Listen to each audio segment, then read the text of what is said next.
En 6-farget trykkmaskin. Maskinen kan kjøres med hvilken som helst hastighet. Farten reguleres ved å trykke på en knapp. Etter at fargene trykt på papiret, blir det hengt opp i lange bukter som vandrer nedover tørkeapparatet, for så å snu og komme tilbake til nedrullingsmaskinen, hvor det rulles opp i baller. Alt foregår automatisk. Når tapetet er rullet opp i baller, blir det preget i disse maskiner, med eller uten farger. Etter pregingen blir tapetet rullet opp i småruller for ekspedisjon. Fabrikken har spesialisert seg på norske brukskonsttapeter og vaskbare tapeter i vakre, moderne mønstre og farger.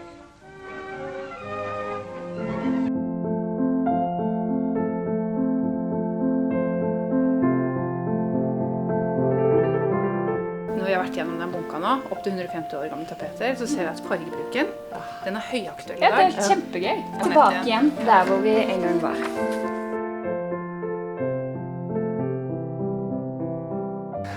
Valle tapetfabrikk det er og var en produksjonsbedrift som produserte tapeter, veggbekledning. Altså, min tilknytning til Valle og Valle tapetfabrikk begynte jo egentlig fra jeg var født. Familien min har liksom da alltid vært i området. Vi har alltid hatt Valle tapet på veggene i alle hus jeg bodde i.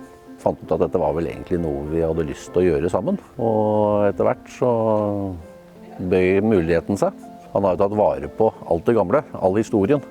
Og det er ikke bare tapetprøver, det er også faktisk prøver, altså originale tegningene, som kunstnerne en gang i tiden lagde. Og dette er selvfølgelig en skatt. At man kan videreføre det, og det historikken og interessen som egentlig er for tapeter nå. Vår oppgave blir jo å forvalte denne kulturarven med ny teknologi.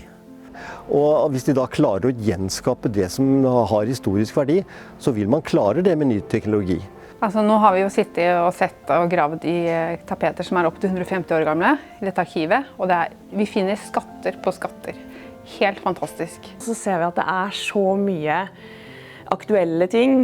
Og med den nye teknologien i dag så kan man justere fargene, du kan lettere bestemme hvilket papir du skal bruke, og du kan i tillegg produsere kun det du har behov for. Da får du akkurat den fargen du skal ha, du får akkurat det mønstret du skal ha, det uttrykket, den stemningen. Ved å skifte tapet i et rom, eller tapetsere et rom, det er jo den raskeste måten å endre stil og stemning og farge på et rom.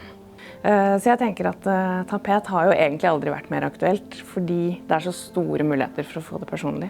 Nå som vi har valgt de designene som vi tror er verdt å satse på, så skal de digitaliseres. Da skannes de inn. Og etter at de er skannet inn, så må de også jobbes med, for noen av dem er jo ødelagte. Og det må repareres. Og nå er det utviklet et nytt program fra NTNU på Gjøvik, som gjør den prosessen mye enklere. Og den klarer å finne rapporten med en gang. Og den klarer også å se områder og hente og kopiere over de ødelagte områdene. Har du fått kopiert over og fått ut de gamle flekkene nå? Det ser sånn ut? Ja, den er helt renskap og fin.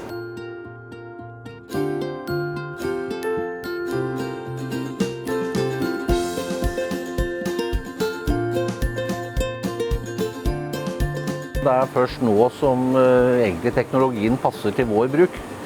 Og det skyldes jo da at denne nå er helt matt. Den kan jo kjøre både matt og blank, men tapet skal ofte være helt matt. Og da kan vi kjøre 3 ruller med vanlig mål ved siden av hverandre. Så kan man nå ta det over hit, og da har man da plutselig muligheten til å skjære det med den nøyaktigheten som man trenger når vi snakker tapet.